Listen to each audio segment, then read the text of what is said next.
Could I ask people to take their seats?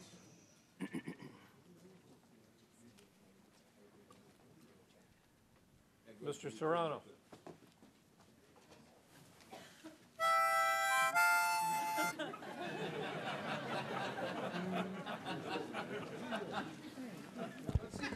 I've been wanting. I'll be happy to give him lessons for a fee. I bought 3 of these things for the last 40 years. I've never used it. I knew it'd come in handy scoring points with the chairman someday. Thank you, Mr. Chairman. I'm pleased to present the Financial Services and General Government 09 bill for the committee's consideration. This bill is the result of the subcommittee holding 15 hearings with 32 witnesses earlier this year.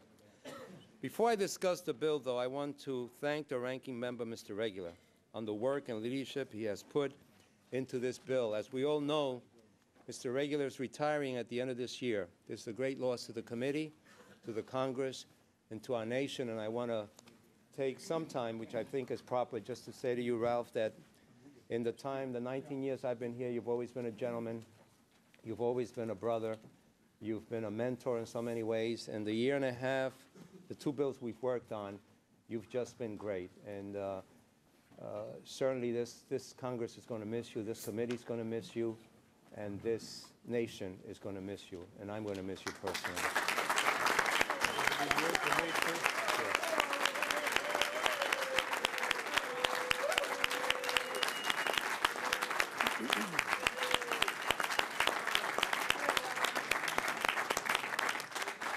I'd like to yield to the chairman, Mr. Obey. Let me simply second what's been said about Ralph Regula. I think if you took a poll of every member of Congress, they would be hard-pressed to find someone who is regarded as being a nicer person than Ralph Regula. He's a civilized legislator.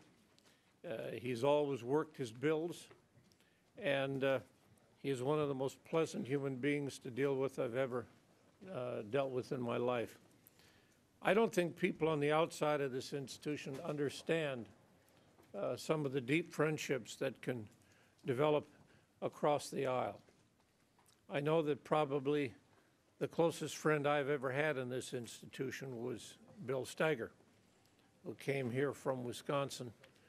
He and I served, we were in college together, we were in the legislature together, we were in the Congress together, and then unfortunately he died at age 40. I'm convinced if he'd lived, he would have gone right to the top in the Republican leadership. And we never agreed on anything except institutional questions. But that was enough for both of us. And I think Ralph is the same kind of person. Ralph cares a lot about this institution. I've always tried to figure out what has provided that civilizing influence on him. And then I met his wife, and I realized where the good influence came from. And I just want to say thank God for her, Ralph, for these last years would have been a lot rougher. Thank you very much.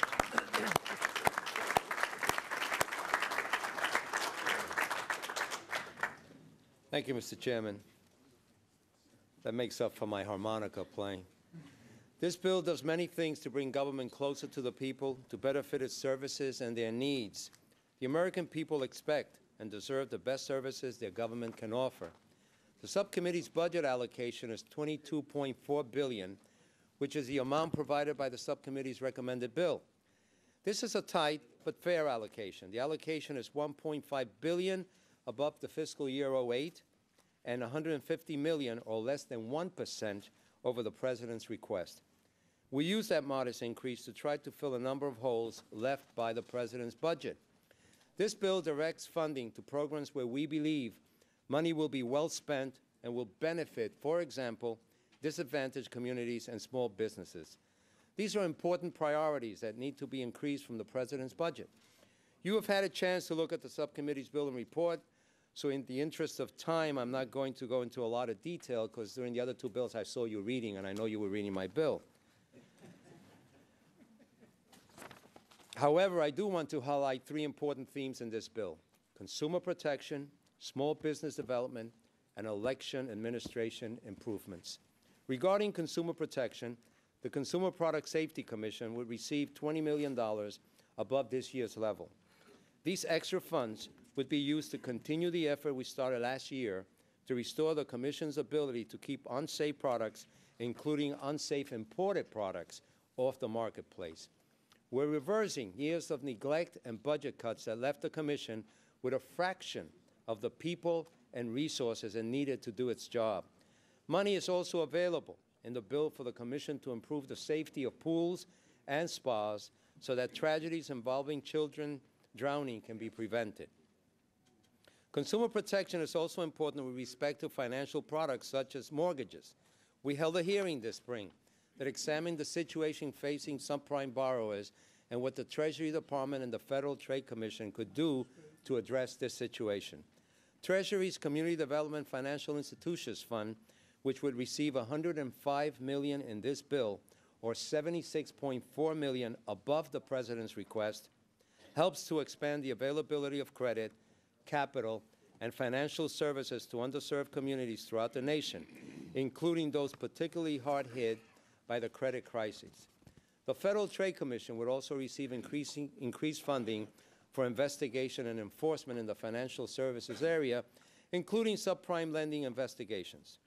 I also view investor protection as another form of consumer protection.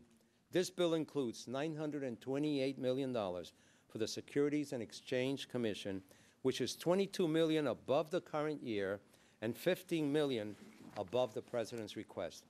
This will enhance the SEC's enforcement, capital market oversight, and investor protection activities. This bill also does a great deal to support small businesses by including $880 million for the Small Business Administration. This includes $110 million for Small Business Development Centers, which is $13 million over this year's level, $23 million over the President's request. We also provide $100 million to support loan guarantees, reversing the administration's policies that have resulted in a higher cost of financing for struggling small businesses. The bill also includes $22.5 million for microloans and technical assistance to the smallest companies. In addition, the bill funds SBA programs that target disadvantaged and low-income communities and entrepreneurs, including the Hub Zone program, the Prime program, and the 7J program. The Prime program, which once again was proposed for termination by the President, will be doubled to $6 million to help very low-income small business owners. The third important theme in this bill is improving election administration. The Election Assistance Commission is a small agency that works on issues that are extraordinarily essential to the nation and to voters' confidence that their votes are counted accurately. This bill includes $110 million for payments to states to help them meet the requirements of the Help America Vote Act of '02, as well as an additional funding for research and testing of voting systems.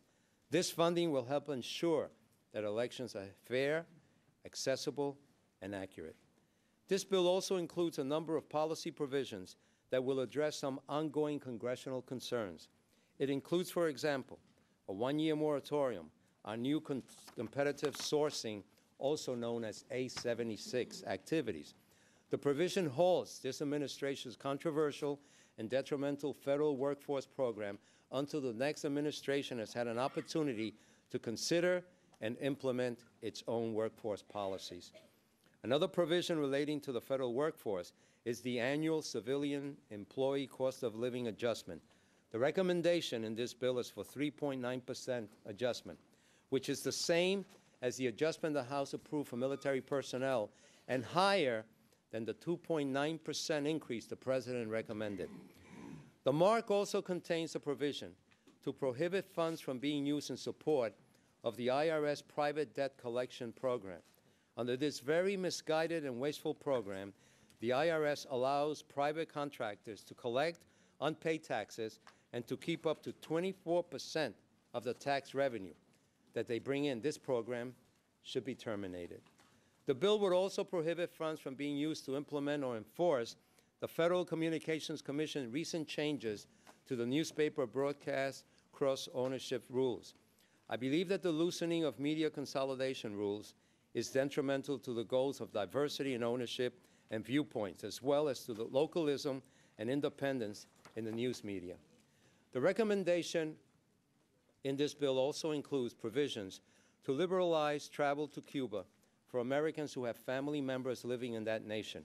There is no reason to place harsh restrictions on those who simply wish to visit close family members. In addition, the bill contains a provision to facilitate agricultural trade with Cuba, allowing more American farmers to sell their products to the island. I believe that this is a good bill that allows us, within the allocation that we were given, to make some important funding and policy choices to improve the services that our government agencies provide to our constituents as they pay taxes, purchase products, and start small businesses. Compromises have been made, but the final product is one that the committee can be proud to support, and I would ask for its support. I would like to take this opportunity in closing to thank Mr. Regular staff, in addition, obviously, to Mr. Regular, to thank our committee staff, Dale Oak, Karen Kendall, Bob Bonner, Frank Carrillo, Daniel Ballard, and Virginia Seagrass, on my subcommittee staff for all their hard work. I also want to thank my personal staff who have helped with this bill, Philip Schmidt, Munir Majum, Matthew Alpert, George Sullivan, and my right and left hand, Nadine Berg. I want to take this opportunity also to thank my chairman, Mr. Obey, who has allowed me the freedom and the abilities to work on this bill, and who will forgive my ability at playing on a harmonica that I've had for 25 years. And last but not least, I don't see him here, but we are losing another member of the committee who will be leaving the House, and that's Mr. Kramer, who's been a strong supporter of the work we do. He's a good man, a good friend, one who we didn't want to leave, but he is leaving. And please, when he shows up, please tell him that I said nice things about him, because he's got a lot of money left over in his reelection account. And thank you, Mr. Chairman. Mr. Lewis? Oh, I'm sorry, that's right. I'd be glad to take it over. No. Thank you, Mr. Chairman, and I have to tell you, Mr. Chairman, I met my wife in college. She was from Youngstown, and they thought Republican was a dirty word down there. She didn't even know what Republicans were. And Tim Ryan, Tim would have been Tim Ryan's constituent if she'd have stayed. That would have been a good fortune for her, but not so good for me. And she still can't believe it. She's voting Republican. She got in the habit of voting Democrat. But I think, well, I'm never sure when we get to the polls. This has been Chairman Serrano's maiden voyage as a chairman. And I can only say if the rest of his voyages are as smooth and as effective as this one, the country will be well served. He's been a great chairman to work with, and we've tried to work out differences, and we hope that you will agree that we have a bill here that's good for the country. There's 27 agencies involved here, and trying to make sure that they're all effectively financed is not an easy task within the confines of what's available. We had great help from John Martins on our staff and Dale Oak on the chairman's staff and Rick Lamardo on my personal staff. I hope when I leave here to spend some time in college classrooms talking to students in political science and tell them there's a lot of opportunity in government. The head of the Bureau of Personnel, which we fund in this committee, testified that in 10 years, 60% of the federal workforce will have retired. These are the baby boomers. And what I'm going to say to these students is if you want to make a difference in government, you don't have to run for office. Be a staff person, because all of you will agree it's the staff that runs the world here. And we have to depend on them for counsel. We have to depend on them for giving us ideas that make for good judgment. They make the bullets, we take credit for them, unless they misfire, and then we blame the staff. But in any event, I think there is a great opportunity, and all of you contact young people and tell them this, that there will be, not only in federal government, but in state government and local government, opportunities, and they need to learn budget and tax policy and how the world really works, because we need good staff people to make our government work successfully. I won't take a lot of time. As I said, the Chairman Serrano has been a great person to work with, and he's respected the minority's views. We can't always work out exactly what we would hope, but we've tried. I'm not going to rehash the bill. He's summarized it very well, and we have a total of 8.7% increase, which might seem a little bit high, but on the other hand, when you have 27 agencies, each of which has a very important role to play, it's not easy to do. And as the chairman mentioned, for example, we're getting the IRS out of subcontracting, and we're giving them the money so that they have the staff to go out and make sure that taxes are collected. You've read these numbers, that $300 billion in every year, $300 billion of taxes that should be collected are not collected for a wide variety of reasons. And to meet that challenge, we've increased the staff of the IRS, given them the funds to do so. Another agency that I've found out a little bit more about, speaking of IRS, and I just mentioned it to some of you if you haven't used them, the IRS has these taxpayer advocates. In every state, we have 2 or 3 in Ohio, and they're very helpful to your constituents. And if you haven't taken advantage of the taxpayer advocate program, I strongly urge you to do so.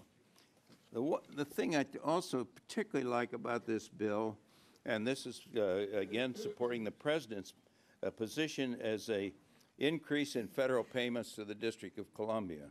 We've all heard President Reagan, talk about the shining city on the hill. Well, this committee has tried to take a step forward in making D.C.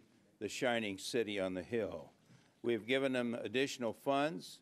We're working closely with the mayor and his people and with the education system. For this city to be the shining city on the hill, they've got to beef up the education system, because that's fundamental. Right now, they're losing about 60 to 65% of their students do not graduate from high school. We can't afford that. We can't afford that as a society. We can't afford that as a city. And we certainly can't be a shining city on the hill as long as that happens. I think the council took a giant step forward when they gave the mayor the responsibility for running the education system. That means there's accountability, and he takes that seriously. He testified before us about the importance of that. He went out and got a new superintendent, and between the superintendent and the mayor, they're making an effort to improve the educational opportunity of the students in this city. We owe that to them. And I'm pleased that Mayor Fenney and the City Council have taken the opportunity to testify and support what we have been doing in this bill and what the President has done in his recommendations. We couldn't do everything the President recommended. He would like to have had the voucher program, which covers something like 1,800 or 1,900 students, increased, and we didn't have the funds to do that. And I wish we could have, but at least we had a stabilization of that program, and it gives these students a chance to get another opportunity if they desire to do so. We had some policy changes. One that concerns me a little bit is the prohibition of the implementation of the new FCC media ownership rules. You know, newspapers today are really in a new competitive environment. You can get your news off the internet. You can get it a lot of different places. And if you read this financial statistic, newspapers are having a tough time. They're having a tough time surviving in this new world of information. And I'm not sure that we should deny them the ability to merge to meet those challenges. But in any event, that's a subject that ought to be examined by the authorizing committee. Also, we restrict the use of public-private competitions to provide services to the federal government. I think competition does make for better service at less cost. I mentioned the IRS use of private debt collectors, and I'm hopeful they will measure up in view of the funding that we've provided in this bill, and will get out and collect those taxes. Most taxpayers will tell you, I don't mind paying taxes so long as I know that everyone else is paying their fair share. And I think IRS has a responsibility to all taxpayers to ensure that as much as possible they do have an environment where everybody is paying their fair share. We also fund the Treasury Department. They have great challenges, but we've given them the resources to meet those in today's world. And so, again, I urge you to support the bill, and I want to reiterate that it's been a pleasure to work with Chairman Serrano. He's been very open, very fair in all the ways, everything that we've had to deal with by way of challenges in the bill. Not easy to satisfy 27 government agencies. Some of you have a tough time satisfying one, especially if it's the IRS. But anyway, we hope you'll give us your support and look forward to dealing with the amendments, such as they may be. Mr. Lewis? I think the chairman and the ranking member have done very well. All right. Are there any amendments? Waiting for motions down there at the end. Mr. Wolf? Clerk will read Amendment offered by Mr. Wolf. Yes, unanimous amendment to consider as read. without objection. This is an amendment which sets up a bipartisan commission. This is the Cooper bill, the Cooper-Wolf bill, to put everything on the table to deal with where we are as a country today. We have $53 trillion of debt, unfunded obligations that we have no way of meeting. We have $9 trillion of debt that our government holds. The Chinese hold a large portion of our debt. The Chinese, who have 35 Catholic bishops in jail, have plundered Tibet, hold our debt. They're a banker. The Saudis, who funded radical Wahhabism and still are funding that radical Wahhabism, are our bankers. Standard & Poor's said that we lose our AAA bond rating in 2012 during the term of the next president. Standard & Poor's says we lose it in 2018.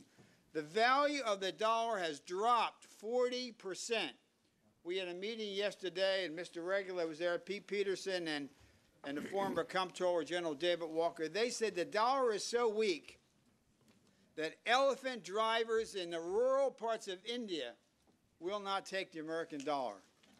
The shops in Taiwan, where we are defending the Taiwanese, will not take the American dollar.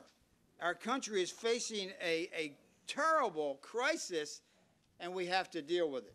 By passing this and dealing with this bipartisan bill, and we have about 103 co-sponsors, a number of you are co-sponsors. We have about 43 Democrats and about 60 Republicans. We can do something which will bring about a renaissance for our nation. Right now, 38% of our spending is for discretionary. And I've heard Mr. Obey and Patrick Kennedy spoke yesterday very, very accurately saying that is collapsing and there will not be the money for the poor. There will not be the money with regard to Social Security. This would give us an opportunity to have investment in Alzheimer's research, so that we're that close to finding it, or autism, or more money for cancer research, or more money to help the poor and the hungry, more money with regard to HIV, AIDS in Africa. All those programs are being squeezed out and squeezed out. And so I urge the members to support this. Dietrich Bonhoeffer, and I will close because I understand I got a minute to close at the end. Dietrich Bonhoeffer, who was the Lutheran pastor who stood up to the Nazis in Germany and gave his life. He spoke out because of the persecution that was taking place. He spoke out, and this is what he said. He said, the ultimate test of a moral society is the kind of world it leaves to its children. What kind of world are we leaving to our children? This would help us to deal with this issue so that we leave our children and our grandchildren a lot better world than currently if we don't do this, they'll get. I urge support of the amendment. Mr. Serrano? Thank you, Mr. Chairman. One of the more difficult parts of chairing a committee is having to disagree with someone you respect as much as I respect Frank Wolf. And we've worked together in the past very closely when I was his ranking member. Let me also say that every chairman of every subcommittee would love to have a bill this large approved within his subcommittee, and he would probably or she would spend the next 3 months holding press conferences about what they just accomplished. But this bill doesn't belong here. It is much too big. It is much too controversial. It has too much work involved with it to simply be part of an appropriations bill. This bill should be the kind of bill where the leadership on both sides of the aisle and in both houses, chairmen of Ways and Means and Appropriations and Energy and Commerce, the Rules Committee, sit down and come up with a plan if indeed we want to do this. My objection is not on the fact that our government every so often needs to be looked at closely. It's the fact that this is a monumental undertaking that should not go here on this bill without the support, the understanding, and the cooperation of other members of the committee. Understand, for instance, that this bill waives and changes House rules so that this commission, when it comes up with legislation, can present this in spite of what our rules say now. That in itself merits more consideration, more debate, and not just an addendum to this bill.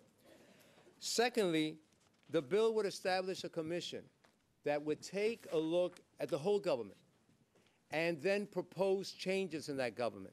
Well, just this morning we read an article, a very serious statement by Chairman Spratt, John Spratt, who said that he would hope that any bill of this nature would be one that would be negotiated by both sides and by an array of members. And so I wish I could give you a million other reasons, but the simplest reason is that this is a monumental undertaking. This is a bill at the level of leadership sitting down with top committee chairman and subcommittee chairman to come up with a plan, not one that tomorrow morning or next week or next month most members of this House found out was approved in an appropriations bill somewhere. Granted that we do that every so often. We tweak a law here, we tweak a regulation there. But this is serious, my friends, and with much pain, I would ask you not to support this bill and to encourage the House then to deal with this at another level. The chair recognizes himself for 5 minutes. If you take a look at the existing budget process, what do you see? You see the Appropriations Committee that deals with details. You see the Budget Committee that deals with generalities, macroeconomic generalities. The way the budget process works is that the Budget Committee can get together, wire together a budget resolution which meets macroeconomic targets, but the people who put those targets together never have to implement them. They never have to get there. To me, that means, well, I'll be blunt about it. Normally, on the budget resolution, the side that wins the political debate is the side that can lie the most about economic assumptions. To be very blunt about it, that's usually what happens. I remember when Jim Jones was defeated on his budget resolution in 1981. That's what happened. When this Congress left town on a Thursday, we had economic assumptions that showed that Jim Jones' budget produced the smallest deficit of anybody's on the block. When we returned the following Wednesday, what happened is that David Stockman had produced a new set of budget assumptions, which he later admitted were figments of his imagination. But the fact is that his proposal produced supposedly a smaller deficit for the Reagan administration than you had in the House Budget Committee's resolution. And so Reagan won the debate, he won the vote, he won the argument, and they went on to produce the largest deficits in history. The deficit had never been larger than $70 billion before we passed that budget resolution. And after we passed that budget resolution, the deficit exploded to over $260 billion. I don't know how many of you remember Otis Pike. Otis Pike was a member who served here from Long Island many years ago. Classy guy, tough as nails. He said this about ethics reform, but it could just as easily apply to this issue today. He said, you can talk about ethics forever and pass more rules and reveal yourselves until all of your and your spouse's finances, food, drink, sex, religion, clothing, vacations, and the hours and minutes and places of your arising and retiring are all public records. But you will never be held in high regard or deemed ethical while you can't balance a budget unless a constitutional amendment makes you, while you accept gloriously optimistic economic projections rather than deal with real ones, while you write a Graham-Rudman bill and then spend days finding ways to get around it, or while you let one man make $550 million a year while thousands of others sleep in the streets. And to me, Otis summed it up pretty well. This committee is not like the Budget Committee. It doesn't just deal with generalized BS. It actually gets into the details of program operations. And when you look at the details of the resolution that we're being asked to support here today, I would first of all point out it's not our jurisdiction. There is not a chance of a snowball in hell of this bill going anywhere if this amendment's adopted, because the Rules Committee is the committee of jurisdiction, and we need a rule to even get this bill to the floor. So if you're looking for an indirect way to deep six this bill, this is the way to do it. But in addition, I want to draw your attention to some of the details of this. This sets up a commission that will consist of the OMB director, the Treasury Secretary, and members appointed by the House and Senate leadership. The President would then designate two chairpersons, one Democrat and one Republican. So the President would designate the chairs for a commission that would then produce legislation which we would have to consider without change, with a couple of very interesting exceptions. You would have the proposal drafted by the commission, and God help us if we got the kind of academic wisdom that we got from Alfred Kahn that produced airline deregulation. But if you take a look at the amendments that will be offered, an amendment can be offered by the President. An amendment can be offered by the chairman of the House Budget Committee. An amendment can be offered by the ranking member of the House Budget Committee. Nowhere in this process can an amendment be offered by the chairman or ranking member of Appropriations. Nowhere in the process can an amendment be offered by the chairman of the Ways and Means of the ranking member. Nowhere in the amendment can an amendment be offered by the Speaker of the House or the ranking minority member. So this is a great prescription for giving outside academics the right to write legislation, which the Congress is then going to have to vote on. In my view, that process is patently ridiculous. One of the problems with the Budget Committee right now is that they produce these resolutions and they never have to implement them. I've said when the original budget resolution or budget process was put together, Dick Bowling was the father of that process. He was my mentor. And he said, you know, this will never work if the party leadership doesn't take the budget seriously and if they misuse reconciliation. And the problem with the deficits we've had the last few years is that reconciliation has been used as a device by which you can increase the deficit. You want to fix the budget process, start with a simple amendment. Do not let any reconciliation amendment be offered if it will in any way increase the deficit. Start that for number one. And number two, and this will sound self-serving, but in my view, if you want the budget process to be real, if you want the budget resolution to be real, then you make the co-chairs, instead of two co-chairs on this commission appointed by the president, you make the co-chairs of the budget committee, the chairman of appropriations and ways and means, and you make the ranking members the ranking member from appropriations and ways and means, so that the people who come up with these brilliant macroeconomic ideas are the same people who have to then implement them. If you want to be institutionally responsible and disciplined, that's the way you go about it. We have no business adopting an amendment like this, which is not in our jurisdiction, which will sidetrack this bill. We have no business adopting this with 15 minutes of debate where you get a bunch of nonsense, including everything I've just said. So I would simply say, recognize that once in a while, you need a little more knowledge, a little more thought than we may be able to provide at the moment. This amendment does not belong here. Turn it down, and then simply get serious about the fact of producing real deficit reform the old-fashioned way by voting for it. Mr. Kingston. Mr. Chairman, I ask to speak on the amendment for 5 minutes.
In the prospectively. Thank you, Mr. Chairman. Thank you, Mr. Chairman. I rise to support the amendment. I want to say that in doing so, we're doing three things. Number one, we're keeping alive a BRAC-type approach, which is, to my knowledge, the only serious bipartisan concept that I have seen on the Hill. This, as you know, it was Frank Wolf's bill with Jim Cooper last term. This term it's Jim Cooper with Frank Wolf. And as I understand it, we have people ranging from Sheila Jackson Lee to Jeff Flake on it. Am I correct on that, Mr. Wolf? And I believe that some of the Democrats in this room are supportive of it. It is a BRAC-type approach. And if you look at this chart, which I passed around, you can see that the mandatory part of the budget is eating up today's budget. It's the majority of today's budget. And by the year 2050, it will be 20%, or the deficit alone will be 20% of the GDP. It's serious stuff, which is why all of us are on it. And I want to say to Mr. Serrano, he is correct. This is authorizing on an appropriation bill. And I was in this room, as many of you were, when maybe 10 years ago, we put the War Powers Act on an appropriation bill on an amendment offered by David Skaggs of Colorado. We also, and I think this was airdropped, although some people know more than I, we passed the Continuity of Government Act on an appropriation bill. We routinely authorize on an appropriation bill. It just depends on if you like the authorization or not. And the question is, and the third thing that we're doing is, why a BRAC-type commission? I was told early on by a guy in the VA, you know what, you can close down a VA clinic anytime, any place in the United States of America as long as it's not located in a congressional district. Ronald Reagan put it this way: if you don't believe in resurrection, try killing a government program. And often we say, well, we've eliminated program A, B, or C, or 150 or whatever, and we Republicans always took credit for killing programs, but I just don't know of any that we can name. I can tell you this: when I was chair of Ledge Branch, Mr. Kirk took on the horse patrol of the Capitol Hill Police. They did not need the horse patrol. It cost $50,000 a year just to clean up the manure from the horse patrol. Lord knows we have enough manure on the Capitol without horses actually adding to it.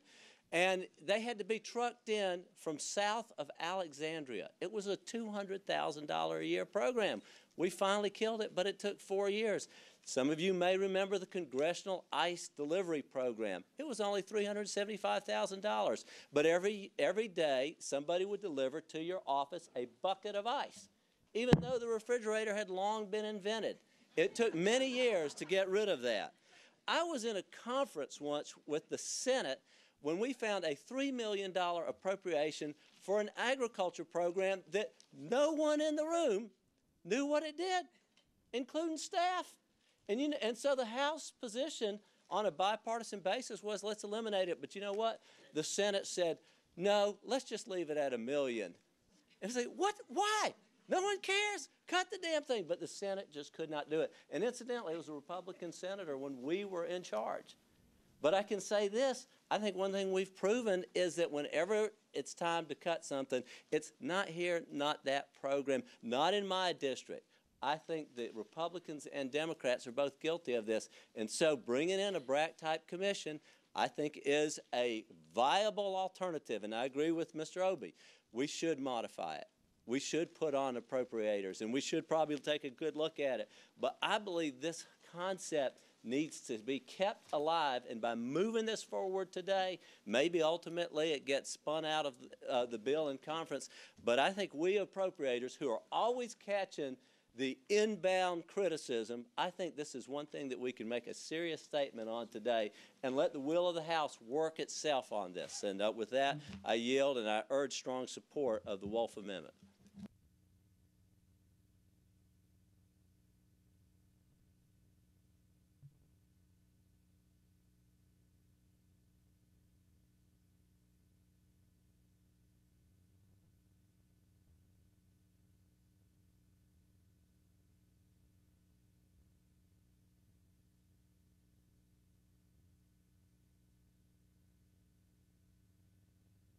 To an appropriations bill.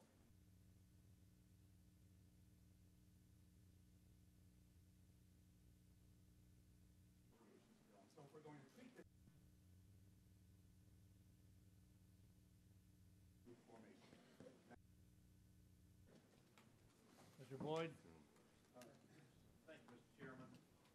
And I have a great deal of respect for Chairman Obi's history in this body and knowledge of the process.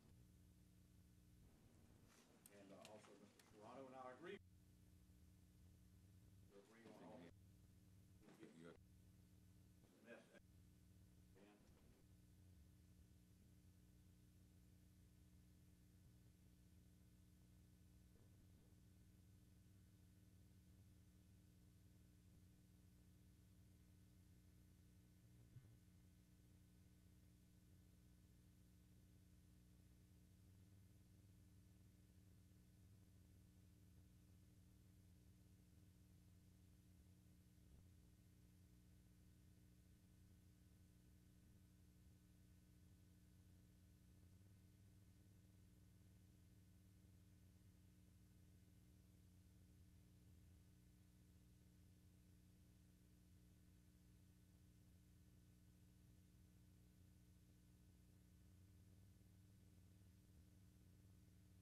In the long run.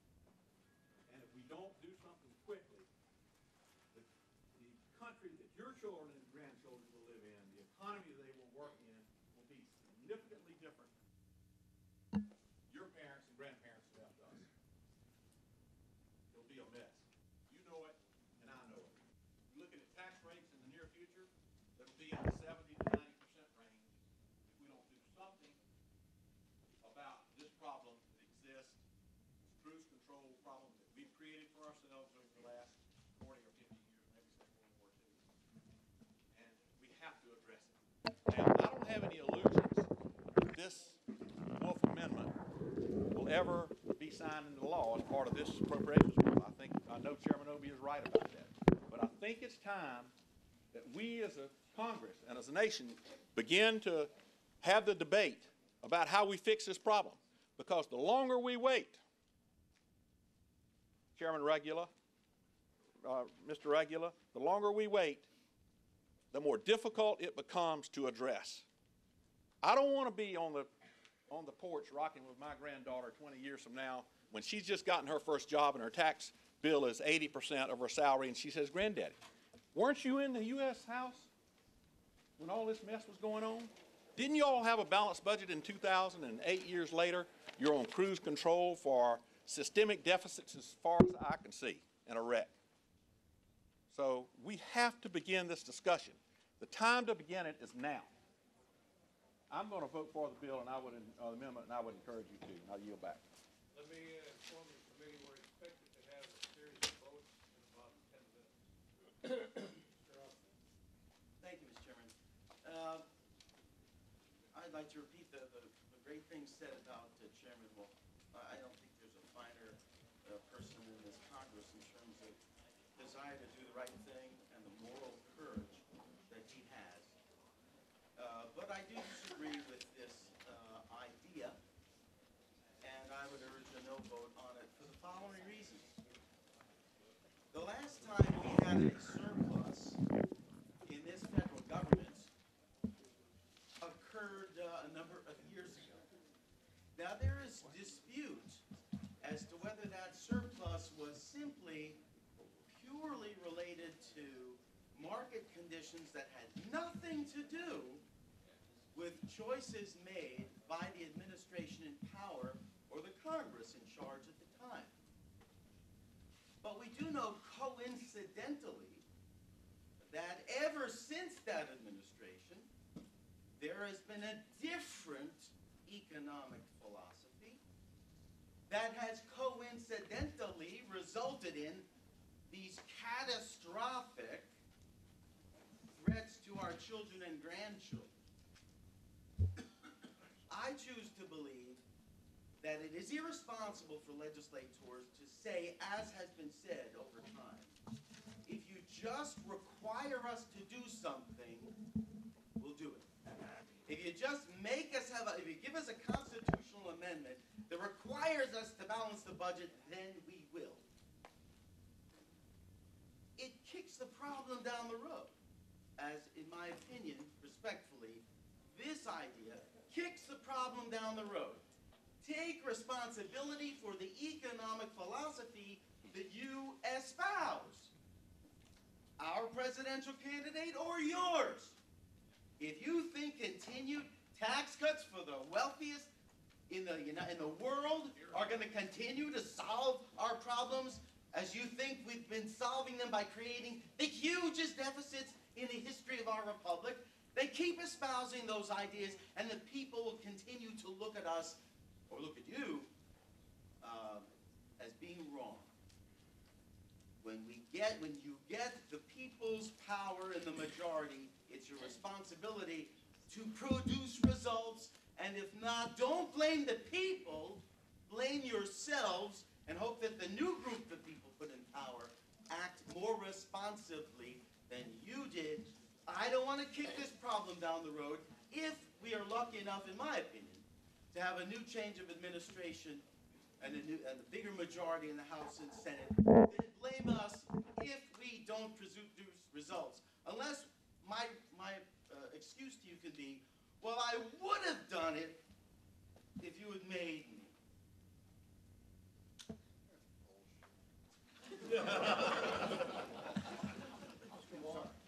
Well, I think your remark speaks for itself in terms of its intellectual content.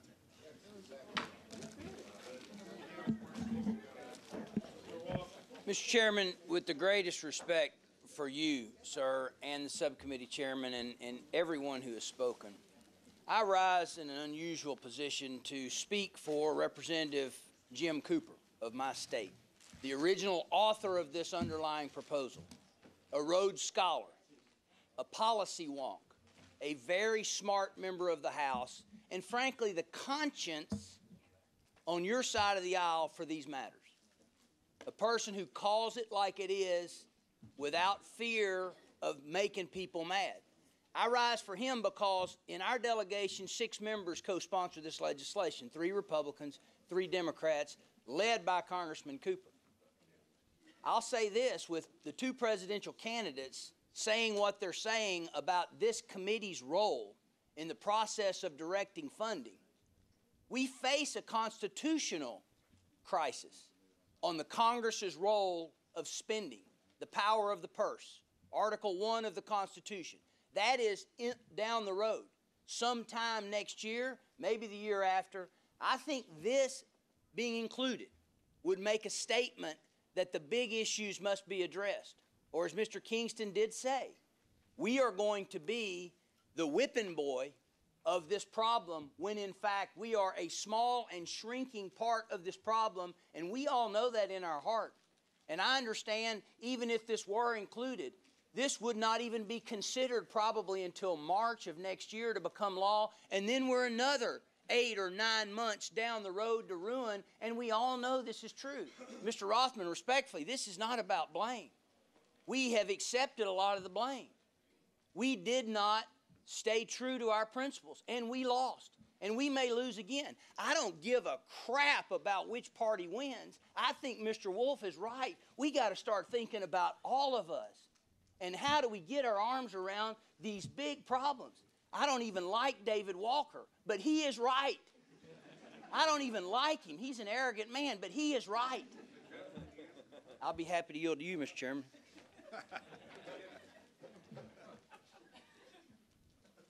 The gentleman is correct.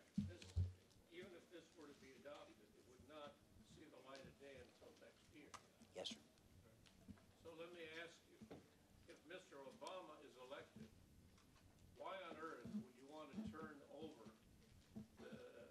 to a president who has never served in this institution and the Budget Committee?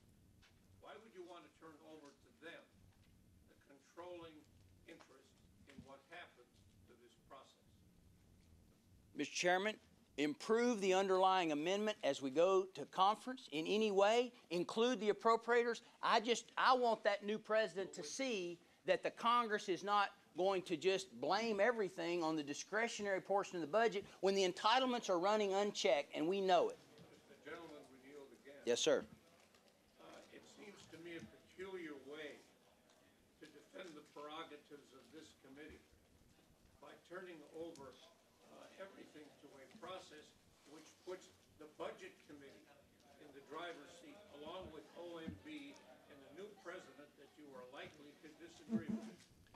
Reclaiming my time respectfully, process shouldn't get in the way of policy in a time of crisis, and that's what we face. I would love to see this included in this bill at whatever time it's conference, and I yield back. Mr. Wolf, for 1 minute to close. I'm sorry, Mr. Calvert. Let me simply say, if we don't finish this in the next 15 minutes, we're going to get in the backyard. Thank you, Mr. Chairman. I just want to point out, David Walker, on March 13th of this year, David Walker said that the United States has 5 to 10 years to deal with this problem. Every year that we put it off, the problem grows by $2 to $3 trillion a year. All Frank Wolf is asking is that we put in place a procedure to deal with this urgent problem that we have 5 to 10 years to solve, or we're headed towards Argentina. Yes, sir. All I'm asking is that you recognize that sometimes you may define the problem correctly, but the remedy may be cockamamie. Well, there is time, Mr. Chairman, I'm confident, to amend Mr. Wolf's procedure. As Mr. Wamp quite correctly said in conference, before we reach the floor, I know Mr. Wolf would be happy to work with you on altering the procedure. The urgency of the problem demands immediate action. What makes you think there will be a conference if the Rules Committee will not even put this bill on the floor if this amendment is adopted? Urgent problems deserve urgent attention, and Mr. Wolf is right, and I hope this committee will approve this amendment. Mr. Wolf, 1 minute to close. Thank you, Mr. Chairman. Let me personally thank the members who spoke for the amendment. I would be open to any changes, and I think Jim would be open to any changes. You all know, and your constituents know, things are not good in this country. We know there's a problem. I mean, the thought of, my dad who served in World War II, now the Chinese hold our debt, the Saudis hold our debt, and we all know there's a problem, and I'm not going to go through it again. I'll just say I'm open to any changes. The last thing is, there was another quote. William Wilberforce, who was the member of the British Parliament, who went against his own party and went against the king and everybody else to bring about the end of the slave trade. When he was talking to the members of the parliament, he got up and he said this, and I'll end. He said, having heard all of this, you may choose to look the other way, but you can never again say you did not know. You'll never be able to again. And God bless Alan for speaking, because I have the same thoughts.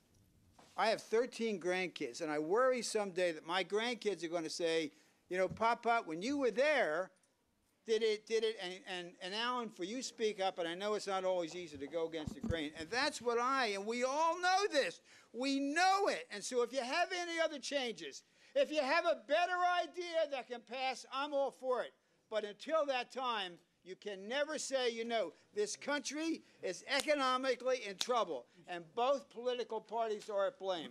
Please, give this an opportunity to move forward. I yield back to Bouncer. In favor of the amendment, signify by saying aye. Aye. Opposed, no. No. Roll call vote, Mr. Chairman. Roll call is requested. Sufficient number. Clerk will call the roll. Mr. Adderholt. Aye. Mr. Alexander. Aye. Aye. Mr. Barry. No. Mr. Bishop. Mr. Bonner. Aye. Aye. Mr. Boyd. Aye. Aye. Mr. Calvert. Aye. Mr. Carter. Aye. Mr. Chandler. Aye. Mr. Kramer. Mr. Crenshaw. Aye. Mr. Culberson. Aye. Ms. DeLauro. No. Mr. Dix. No. No. Mr. Edwards. No. Mrs. Emerson. Mr. Farr. No. Mr. Fatah. No. Mr. Frelinghuysen. Aye. Mr. Good. Aye. Ms. Granger. Aye. Mr. Hinchy. No. Mr. Hobson. Mr. Honda. No. Mr. Israel. No. Mr. Jackson. Ms. Capter. No. No. Mr. Kennedy. No. Ms. Kilpatrick. No. Mr. Kingston. Aye. Mr. Kirk. Aye. Mr. Nolenberg. Mr. LaHood. Aye. Mr. Latham. Aye. Ms. Lee. No. Mr. Lewis. Aye. Mrs. Lowy. No. Ms. McCullum? No. Mr. Mollahan? No. Mr. Moran? Mr. Murtha? No. Mr. Obie? No. No. Mr. Olver? No. Mr. Pastor? No. Mr. Peterson? Aye. Mr. Price? No. Mr. Regula? Aye. Mr. Rayburn? Aye. Mr. Rodriguez? No. Mr. Rogers? Aye. Mr. Rothman? No. Ms. Roybal-Allard? No. Mr. Rupersberger? No. Mr. Ryan? No. Mr. Schiff? No. Mr. Serrano? No. Mr. Simpson? Aye. Mr. Tiart? Aye. Mr. Udall? No. Mr. Visklosky? No. Mr. Walsh? Aye. Mr. Womp? Aye. Ms. Wasserman Schultz? No. Dr. Weldon? Aye. Mr. Wolf? Aye. Mr. Young? Mrs. Emerson? Aye. Mr. Bishop? No. Mr. Nolenberg? Aye. Mr. Hobson? Aye.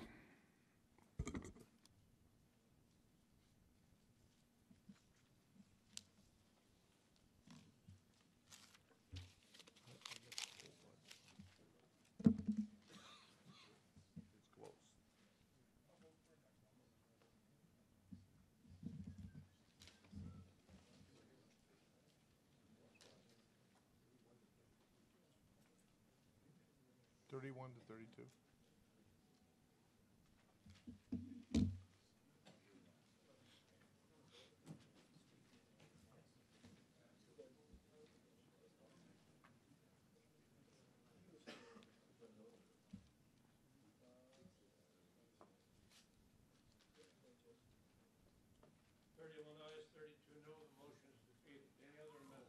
Mr. Chairman? Mr. Chairman? Yes, Mr. Chairman, I have an amendment to the committee report and ask that it be considered as read. An amendment, Clerk will report. an amendment offered by Ms. Capter. I will be pleased to yield to the gentleman. I thank the gentleman very much, and thank- Aye. Mr. Chairman, could I ask your forbearance just for one moment, please, so that I, as Dean of the Ohio delegation, could acknowledge the service of Mr. Regula and Mr. Hobson in this Congress, and to express our deepest appreciation to both of them, my dear friend Dave, and our beloved colleague who was here during the entire duration of my career. In fact, helped greet me when I was first elected with Betty and Doug Applegate, going back to those days. I have to say to the full committee that the accumulated service of Ralph Regula and Dave Hobson in thinking not so many years ago to Louis Stokes constitute almost 3/4 of a century of service to the people of this country. And to have the departure, this is the last committee markup for Mr. Regula as ranking member and Mr. Hobson as well, is an extraordinary loss for our state, which is suffering under the weight of such economic burden even until today. I have to also say to the members that as I think of Ralph Regula in particular, I can remember his great fights for Buy America and Made in America, all the trade efforts that we made to open Japan's markets and the closed markets of the world, your incredible dedication to learning. I remember you said to me, Congresswoman, you get out to those schools, and even in your remarks today, your efforts at continuing your lifelong role as a teacher, as ranking member, what you did, and as chair of the Interior Subcommittee, I think your footsteps pass on all the national parks across this country. The work you did for the arts and humanities, including in Ohio. I remember Mary at one event dressed as Mary Todd Lincoln in that smashing purple dress and that little black hat, and everything that you did together as a couple. I shall always remember your red pickup truck in the garage downstairs as it headed west to Ohio. It will always be in my memory, you going home to your farm to attend there, your deep love of your family, your children, your grandchildren, and obviously your love of Mary. Had it been within my power to give you the gavel to this committee, I would have enjoyed doing that, if only for a time. And I would just say that your departure and Congressman Hobson's departure you are just an irreplaceable loss to us as a state, and thank you for your service. I thank you, Mr. Chairman, for granting me this time, and I thank the committee for recognizing these two fine men in their service. Well done.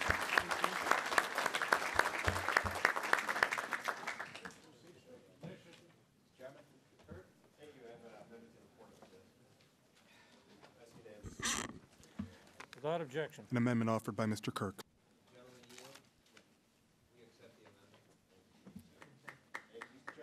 Think yes for an answer. 30 seconds, it is regarding Second Life. It's regarding Second Life. You should learn about this. It is becoming a direct threat to the kids in your congressional district. Also now of concern to the Deputy Attorney General as a site for money laundering by international forces. And so I would urge you, if you don't want a quick way online to teach your kids how to commit suicide, if you don't want a quick way online to buy meth, and you don't want rape rooms offered where the child decides whether to be raped or to be a rapist, and if you don't want one of the most sophisticated money laundering operations in the United States, this calls on the Federal Trade Commission to do a report on Second Life and its dangers and issue consumer protection. All in favor of the amendment, signify by saying aye. Aye. Opposed, no. The amendment is adopted. Mr. Hinch. Chairman, I have a brief amendment to report language about the risk information system, just to make it a little more effective. Clerk will report. An amendment offered by Mr. Hinchy. Insert in the appropriate section of the report OMB involvement with the Chairman Neal? Yes. We accept the amendment. Thank you, Mr. Chairman. The amendment is accepted. Those in favor signify by saying aye. Aye. Opposed, no. The amendment is adopted. Mr. Chairman. In order to avoid an amendment, but I would appreciate with the concurrence of Chairman Serrano, a 1-minute colloquy on the floor concerning media ownership rules when the bill hits the floor. Right, thank you. Any other amendments? Mr. Chairman, I have amendment number 3 at the desk. Amendment number Ask 3 the offered by Mr. Senate to Kingston. consider it as read, and Without objection. I'll be glad to yield to the chairman. Yes. Then I yield back. Amendment is accepted. Those in favor signify by saying aye. Aye. Opposed, no. Amendment is adopted.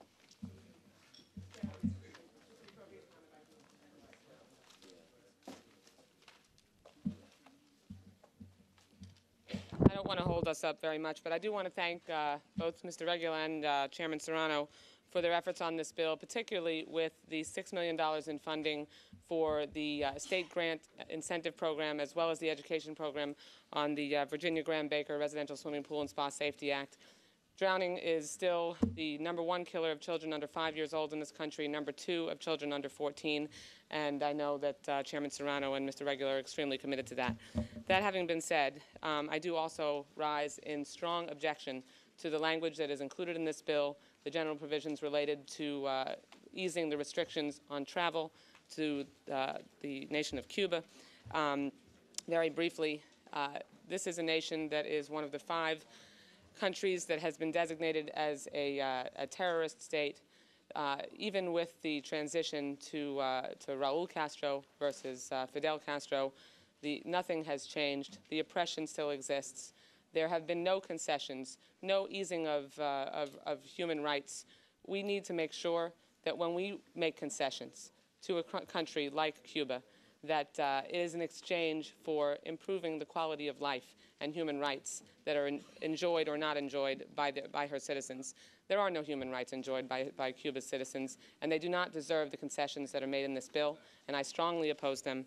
Did not feel the need to address those via amendment today, but on the floor, I would urge my colleagues who share the same sentiment that I do to support amendments to strip the language that is ill-advised from this bill. Thank you. Yield back.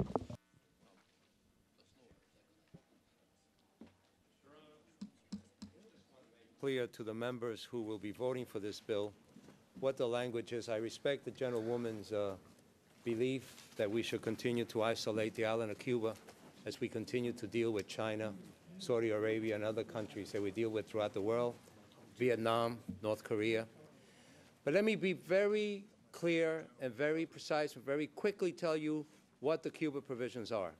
One, right now, through administration regulations, you can only travel to see relatives in Cuba once every 3 years. So if one relative is ill and you go, and then you come back and the relative dies, you can't go to the funeral because you already used up your visit. I, embarrassingly, if there's such a word, accept once a year. That's what you're voting on. Once a year rather than once every 3 years. It should be whenever you want to go, but once a year. Secondly, the administration had said what family is to the Cuban people. And family did not include aunt, uncle, nephew, niece, cousins. I, again, accepted things I would never accept myself, but have to now, to include nephew, niece, aunt, uncle, and first cousin. I'm telling Cubans that the second cousin and the other cousin is not part of their family. The second provision is that we have law that allows us to sell agricultural and medicinal and medicine to Cuba. However, Cuba is the only country in the world that must pay us before the shipment leaves our port. Tough way to teach them capitalism, which is based on something else, right? So what we do in this bill is say they must pay us before they take the provisions off the ship in Cuba. They can inspect it, they can look at it, they can tell that the rice is fine, that the chickens are not rotten. They still have to pay us. But they shouldn't have to pay us before it leaves New York or Alabama or New Orleans. That's all I do. What I'm doing is I'm answering the call of Cuban Americans in Florida and New Jersey and throughout this country who by 67% now want total open travel to Cuba. I didn't give them that. And I'm answering the call. I can't believe this. I have a stack of letters from farmers. I never met a farmer in my life. Saying, go Serrano, go sir, rice. I mean, Puerto Ricans love rice. I never knew rice growers. I thought it just appeared in the supermarket. And these folks now think I'm their hero. Why? Because they feel that if you allow for proper, if you will, regular order, they will be able to sell more of the products that you represent to the Cuban people. It's about food. It's about visiting your family. I leave you with this thought. Who are we to tell Cubans that Uncle Mo or Uncle Jose are not part of the family? Thank you. Mr. Chairman. We are now having votes on the House floor, so we need to conclude this. Are there any other Mr. Chairman. Mr. Boyd. Thank you, Mr. Chairman. I'll be very brief. And Mr. Serrano, I really don't have anything against your bill. I usually don't rise to speak except on those things that I feel pretty strongly about. And this is one of those things. And first, I'd like to associate myself with the remarks of my fellow Floridian, Debbie Wasserman Schultz. And also tell you that for those of us in Florida, this is an island that's 90 miles away from us. The fact remains that it's still run by a dictatorial family, and the truth is that there is only one company in Cuba that is authorized to purchase ag products, and that company is Allenport. It has extensive military ties and is owned and operated by the Cuban regime, and I would ask you to support this amendment. Mr. Chair, Let me, before we leave, I simply want to note the presence of the distinguished delegate from D.C. in the room.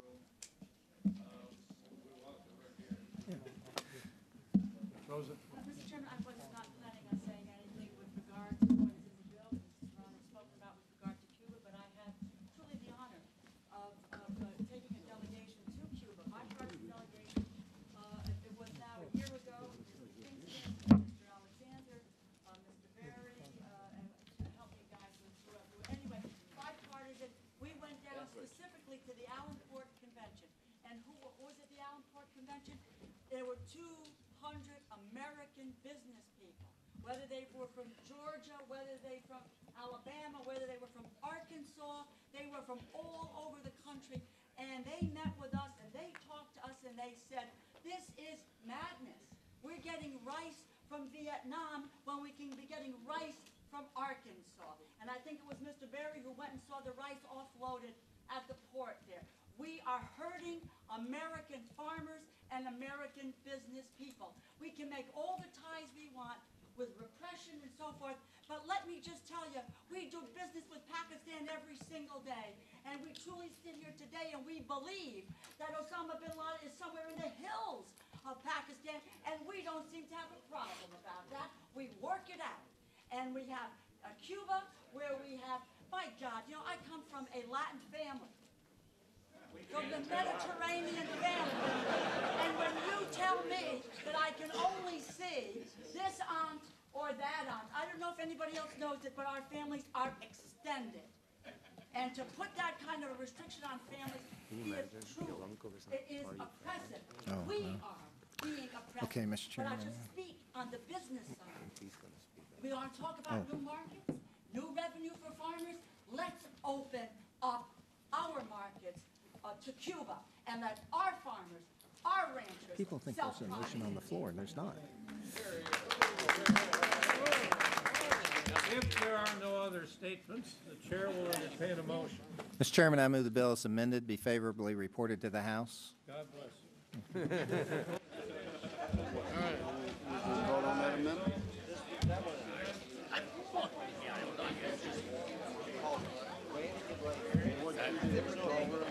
Huh? Yeah, she didn't have it.